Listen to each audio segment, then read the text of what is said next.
اس سورے کی جو 5 آیتیں ہیں، ان 5 آیتوں ان کو 4 باتیں اپنے پیش نظر رکھنی چاہیے۔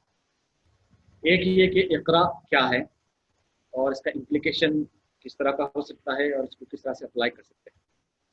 جیسا کہ ہم نے یہ سمجھا کہ اقرا سے مراد پڑھنا بھی ہے، پڑھانا بھی ہے، اسٹوڈنٹ بھی بننا ہے، ہم کو ٹیچر بھی بننا ہے اگر ہم اقرا کے کانسیپٹ کو سمجھتے ہیں۔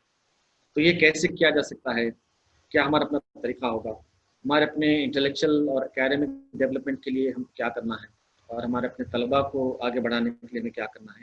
یہ اقرا ایکچولی منصوبہ ہے، ہمارا اپنا پلان ہے، یہ ایک ورڈ نہیں ہے، یہ ایک انسٹرکشن نہیں ہے، بلکہ ہمارا اپنا منصوبہ ہے، ہمارا اپنا ویژن ہے، ہمارا اپنا پلان ہے جو ساری زندگی کے لیے۔ تو ہم لوگ کو یہ طے کرنا چاہیے کہ اس کو سامنے رکھتے ہوئے ہم کیسے پرسیو کر سکتے ہیں، خود ہماری اپنی شخصیت کو کیسے ڈیولپ کر سکتے ہیں، اور کیسے ہمارے اپنے طلباء کو اس سلسلے میں متوجہ کر سکتے ہیں۔ اقرا کا جو 2 مرتبہ ڈسکرپشن ہوا ہے، اس سے آپ یہ سمجھ سکتے ہیں کہ اللہ تبارک تعالیٰ ہم کو یہ بتانا چاہ رہا ہے، یہ اہمیت پر واضح کرنا چاہ رہا ہے کہ علم حاصل کرنے کی جو کیفیت ہے وہ بہت زیادہ اپنے اندر شدت رکھنی چاہیے، علم حاصل کرنے کے سلسلے میں زیادہ توجہ ہونی چاہیے، اور اس کے سلسلے میں کبھی سستی اور کاہلی کا مظاہرہ نہیں ہونا چاہیے۔ اللہ کے رسول علیہ الصلوۃ والسلام نے علم کے حصول کے لیے جو ارشادات ہمارے سامنے رکھے ہیں، ان ارشادات سے یہ بات مزید واضح ہوئی کہ علم کو حاصل کرنے کے لیے جو ترغیب دلائی گئی کہ من خرج فی طلب العلم فہو فی سبیل اللہ، کہ جو اللہ کے علم کو حاصل کرنے کے لیے نکلا اپنے گھر سے، وہ اللہ کی راہ کا آدمی ہے۔ حتیٰ یرجع، یہاں تک کہ وہ اپنے گھر واپس نہ آئے، تو جب تک کہ وہ گھر سے باہر نکل کے علم حاصل کرتا ہے وہ اللہ کی راہ کا مجاہد ہے، وہ اللہ کی راہ میں۔ تو یہ بہت بڑی بات ہے کہ acquiring knowledge is a very beneficial aspect that has been described in Islam. It is as if you are on the path of Allah subhanahu wa ta'ala۔ تو یہ اس کی جو بینیفٹ ہے، اس کی جو بینیفیشل ایسپیکٹ ہے، اس کا جو پہلو ہے، یہ ہمارے اپنے پیش نظر رہنا چاہیے۔ دوسری بات یہ ہے کہ علم کا حصول ضروری ہے، لیکن معرفت رب کے ساتھ، رب کی معرفت ہونی چاہیے، رب کا شعور ہونا چاہیے، اور رب کی حقیقت ہم پر ہمیشہ واضح ہونی چاہیے۔ اگر ان 5 آیاتوں کے کنٹیکسٹ میں ہم دیکھیں تو معرفت رب کے 2 پہلو ہمارے اپنے سامنے آتے ہیں۔ ایک یہ ہے کہ وہ ہمارا رب ہے، اس نے ہم کو پیدا کیا ہے، الذی خلق، اقرا باسم ربک الذی خلق، یہ جو پہلی آیت ہے اس میں کہا کہ یہ تمہارا رب ہے، تم کو اس کے نام سے پڑھنا چاہیے۔ تو معرفت رب کا پہلا جو پہلو ہے اس آیت کے تناظر میں یہ ہے کہ رب ہم پر واضح ہو جائے کہ وہ کون ہے، کیسے وہ پیدا کرتا ہے، پیدا ہونے کے بعد کے جو ہمارے اپنے ریکوائرمنٹس ہیں وہ کیسے پورے ہوتے ہیں، ان ریکوائرمنٹس کو پورے کرنے کے لیے کیسی ایجنسیز کام کرتی ہیں فیملی میں اور ہمارے اپنے نیبرس میں، خود معاشرے میں۔ یہ جو مختلف ایجنسیز ہیں وہ سب مل کر بچے کو ڈیولپ کرتے ہیں۔ تو اس پر آپ غور فرما سکتے ہیں کہ رب کیسے یہ اہتمام فرماتا ہے۔ یہ اس قدر اہم بات ہے، ہم نے اس پر کافی ڈسکس بھی کیا کہ انبیاء علیہ السلام جب بھی دنیا میں آئے اور اپنے فالوورز کو، اپنے قوم کے لوگوں کو جو متوجہ فرمایا، خدا کے بارے میں جو بات بتائی وہ یہی رب کی بات ہے، اعبدوا ربکم، تم اپنے رب کی بندگی کرو، الذی خلقکم والذین من قبلکم، جس نے تم کو بھی پیدا کیا اور تم سے جو پہلے گزرے ہیں ان کو بھی پیدا کیا۔ جب پیغمبر اپنی باتیں لوگوں کے سامنے پیش کرتے تو وہ کہتے تھے کہ ہم اپنے کاموں پر کاربند ہیں، ہم اپنے کاموں پر سٹک ہیں، ان کو ہم چھوڑنے والے نہیں ہیں۔ یہ جو عقائد ہیں، یہ جو شرک ہے، یہ جو بت پرستی ہے، یہ جو جہالت ہے، یہی ہماری اپنی پہچان رہے گی، ہم اس کو چھوڑیں گے نہیں۔ وجدنا آباءنا، اس لیے کہ ہم نے اپنے اینسسٹرز کو، اپنے فور فادرز کو اسی پر پایا ہے، وہ دلیل دیتے تھے۔ تو یہاں یہ بات بتائی گئی کہ وہ تمہارا رب بھی ہے اور جو تم سے پہلے گزرے ہیں ان سب کا رب ہے، انہوں نے اپنے رب کی نافرمانی کی، تم کو نافرمانی نہیں کرنی چاہیے۔ تو قرآن مجید کا مطالعہ اب اس بات کو پیش نظر رکھ کر کریں کہ رب کیا ہے، یہ کیسے تخلیق کا کام انجام دیتا ہے، اور کیسے ماحول کو اس کے لیے سازگار بنا۔ اس کا جو دوسرا پہلو بتایا گیا، ربک الاکرم، اس رب کے نام سے تم پڑھو جو اکرم ہے۔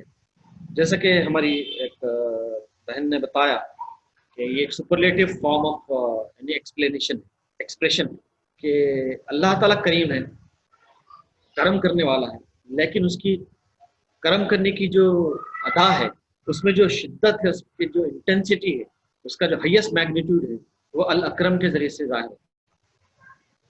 جیسا رحیم ہے اور رحمان ہے، رحیم مطلب رحم کرنے والا، رحمان مطلب وہ جس کی رحم کرنے کی کیفیت میں بڑی زبردست شدت، فلیم ہوتا ہے اور لاوا ہوتا ہے، دونوں میں بڑا فرق ہے۔ تو لاوا میں جو شدت آپ محسوس کرتے ہیں، بالکل اسی طرح کی شدت، بلکہ اس سے کئی گنا زیادہ شدت ان باتوں میں ہے جو اللہ تبارک و تعالیٰ بیان کرتا ہے۔ اس رب کے نام سے تم پڑھو جو اکرم ہے، جو تم پر کرم کرتا ہے، جو تم پر مہربانی کرتا ہے، تمہارے برے کرتوتوں پر تم کو پکڑتا نہیں ہے، مہلتیں دیتا ہے، وغیرہ وغیرہ۔ تو علم حاصل کرنے کے لیے جو ہم کہتے ہیں کہ یہ آبجیکٹو پیش نظر رہنا چاہیے کہ ہم اپنے رب کی معرفت حاصل کریں۔ تو کس طرح سے معرفت حاصل کریں؟ How and in what ways we can recognise our lord. بہت سے طریقے ہیں قرآن مجید میں بیان کیے گئے معرفت رب کے، لیکن یہاں جو ہم نے آیتیں پڑھی ہیں ان میں دو طریقے بتائے گئے۔ ایک یہ کہ آپ یہ سمجھے اچھی طرح سے کہ تمہارا رب تمہارا خالق، تمہارا رب وہ ہے جس نے تم کو تخلیق کیا، اور تمہارا رب اکرم ہے، تمہارا رب وہ ہے جو تم پر بہت زیادہ کرم کرتا ہے۔ تو اس پہلو سے بھی آپ کا بہت زبردست اور مطالعہ ہونا چاہیے، اس کو سمجھنے کی آپ کو کوشش۔ تیسری بات جو آپ کے پیش نظر رہنی چاہیے وہ یہ ہے کہ اس پورے پروسیس میں ایکوائرنگ آف نالج کا جو پروسیس بتایا گیا 5 آیتوں میں، جو اسپرٹ آف پروسیس ہے وہ ٹرانسفارمیشن۔ الگ کا جو ذکر ہے کہ انسگنیفیکنٹ چیز ہے، لیچ اور بلڈ کلاٹ، انسگنیفیکنٹ چیز، اس کے ذریعے سے اللہ تبارک تعالیٰ نے انسان کو بنایا اور انسان جینیس بنتا ہے۔ تو آپ دیکھیں transformation from insignificant blood clot to genius, آپ دیکھ سکتے ہیں کہ کس طرح کا ٹرانسفارمیشن ہے۔ علم اس طرح کا آپ حاصل کریں کہ ٹرانسفارمیشن ہو، نمایاں ہو، کلیئرلی ویزیبل ہو کہ ہاں یہ ٹرانسفارمیشن، دیکھنا نہیں پڑے۔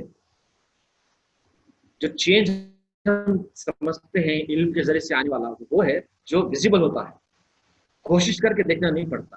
پھول ہے، اس کی خوشبو آپ کو پہنچ جاتی ہے، آپ کو جا کر سننا نہیں پڑے گا کہ یہ خوشبو ہے کہ نہیں۔ اگر پھول خوشبودار ہے تو اس کی خوشبو آپ تک پہنچ ہی جاتی ہے۔ تو چینج علم کے ذریعے سے جو آئے گا وہ ایسا آئے گا کہ آپ جان جائیں گے کہ چینج آ گئے۔ اس لیے قرآن مجید کے بارے میں کہا کہ یہ چینج کی کتاب ہے، کتاب انزلناہ الیک لتخرج الناس من الظلمات الی النور۔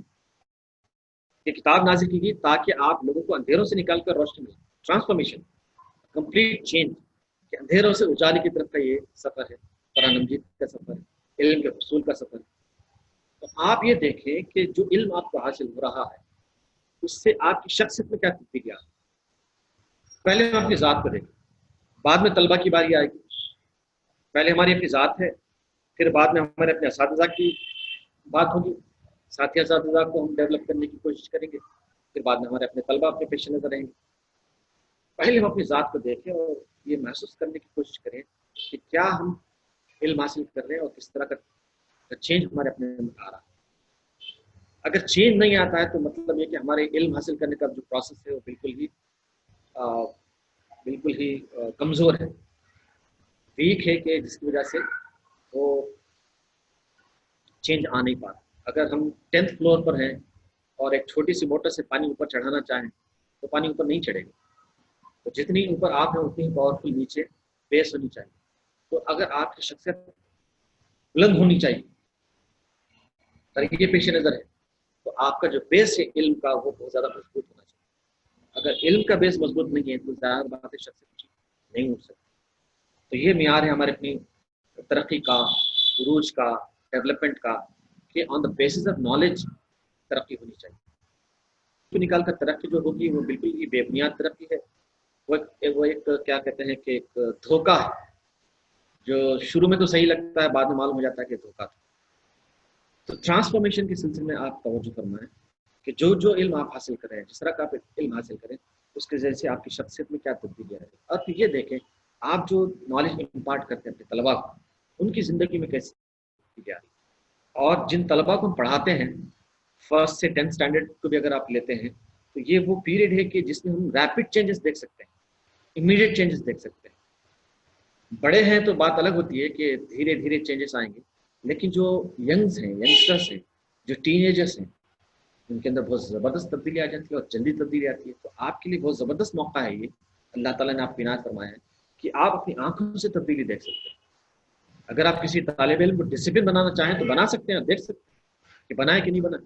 اگر نہیں بنائے تو اس کی طرف دیکھنے کے بجائے اپنے آپ کی طرف دیکھیں اور یہ جائزہ لیں کہ کیا آپ کے اندر کمی رہے گی، آپ کے طریقے میں کیا کمی رہے گی، کیسے آپ اپنے طریقے کو ڈیولپ کر سکتے ہیں۔ پھر بعد میں وہاں دیکھیں، طالب علم کو دیکھیں اور جائزہ لیں کہ کیوں اس کے اندر تبدیلی نہیں آ پا رہی۔ Transformation is very important as far acquiring knowledge is concern. اگر آپ نے ایکوائر کیا ہے نالج، یہ اندر تبدیل ہونا چاہیے۔ رسول اکرم علیہ الصلوۃ والسلام فرماتے ہیں ان النور اذا دخل الصدر انفسح، کہ جب نور دل میں داخل ہوتا ہے تو دل پھیل جاتا ہے، نہیں سینہ چوڑا ہو جاتا ہے۔ نور کے مطلب علم ہی کے ہیں۔ اللہ تعالیٰ اگر آپ علم کو فہم دیتا ہے تو مطلب یہ کہ آپ کا سینہ چوڑا ہو جاتا ہے، آپ کی سینس آف انڈرسٹینڈنگ بڑھ جاتی ہے۔ صحابہ نے کیا کہ یہ انفسح صدرات سے مراد کیا ہے، کہ سینہ چوڑا ہو جاتا ہے مطلب کیا ہے؟ تو آپ نے فرمایا کہ یہ دنیا سے بہت زیادہ تعلق نہیں رہتا ہے اور آخرت کی طرف زیادہ رغبت رہتی ہے۔ والاستعداد للعمل قبل النزول، اور مرنے سے پہلے نیک عمل کرنے کی طرف آدمی راغب ہو جاتا ہے۔ جب علم آتا ہے تو ظاہر بات ہے یہ ٹرانسفارمیشن ہو جاتا ہے۔ علم بھی ہے، دنیا سے بھی لگے ہوئے ہیں، لوگ بھی دنیا کے پیچھے پڑے ہیں اور ہم بھی دنیا کے پیچھے پڑے ہیں، آخرت کی ان کو بھی فکر نہیں ہے اور ہم کو بھی فکر نہیں ہے، اور ہم سمجھتے ہیں کہ علم ہم نے حاصل کیا تو مطلب ہم کو دیکھنا چاہیے۔ تو تیسری اور اہم بات یہ ہے ان 5 آیتوں کے تناظر میں یہ کہ ہم ٹرانسفارمیشن کو انشور کریں۔ علم ہم کو ملا ہے، یقیناً ہمارے اندر تبدیلی آنی چاہیے۔ روشنی ہے علم، اور جہاں روشنی ہوگی وہاں اندھیرا نہیں ہوگا، جہاں روشنی ہوگی وہاں پر سب کچھ صاف صاف دکھائی دے گا۔ دیکھیں کہ آپ کی شخصیت میں اور آپ کے طلباء کی شخصیت میں کیا کچھ تبدیلیاں آ رہی ہیں۔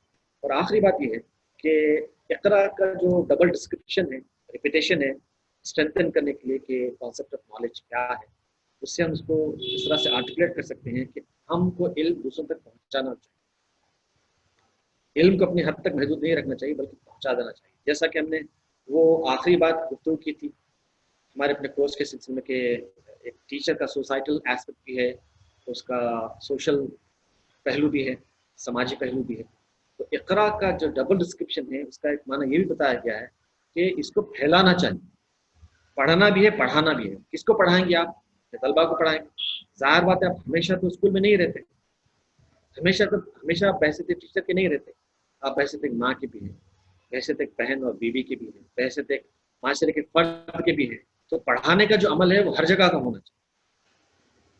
چوتھی بات یہ ہے کہ آپ علم کی ترویج کی کوشش کرنا ہے۔ اپنے گھر کے پڑوس کو آپ دیکھ لیں اور پھر دیگر خواتین کو دیکھ لیں، دیگر بچوں کو دیکھ لیں کہ ان کو علم ملا ہے کہ نہیں ملا ہے، آپ ان تک علم پہنچائیں۔ تعلیم بالغات کا اہتمام کر سکتے ہیں، تعلیم بالغان کا مرد حضرات کا اہتمام کر سکتے ہیں، اور سسٹمیٹک انداز سے اپنے ماحول کو علمی ماحول بنانے کی کوشش کر سکتے ہیں۔ تو یہ چند باتیں تھیں جو آج کے ریویژن کلاس کے موقع سے آپ کے کوشش گزار کی گئی۔ ہم اللہ تعالیٰ کا شکر ادا کرتے ہیں کہ وہ ہم کو علم حاصل کرنے کی سعادت سے نوازا، اور پھر یہ بھی سعادت نصیب فرمائی کہ جو علم ہم نے حاصل کیا اس کا جائزہ بھی لیں الحمدللہ۔ تو یہ بہت اچھی کوشش آپ نے فرمائی ہے۔ میں یہ چاہتا ہوں کہ آپ اس میں مزید حصہ لیں اور جو وقت دیا گیا اس کا بہت زیادہ پروڈکٹیو استعمال کریں۔ دیگر ہماری بھی خواتین اساتذہ کو بھی آپ توجہ فرمائیں، جو نئے جوائن ہونا چاہتے ہیں ان کو بھی آپ جوائن کرائیں انشاءاللہ۔ یہ ہونے کے بعد مزید کوئی اور طریقہ ہم اختیار کریں گے کہ کیسے ہم اپنے علم کے بیس کو بڑھا سکتے ہیں۔ اللہ تعالیٰ ہم سب کی مدد فرمائے، اللہ تعالیٰ ہم کو علم نافع عطا فرمائے، اللہ تعالیٰ ہم کو اپنا صحیح شعور عطا فرمائے۔ آمین یا رب العالمین۔ وآخر دعوانا الحمدللہ رب العالمین۔ السلام علیکم ورحمۃ اللہ۔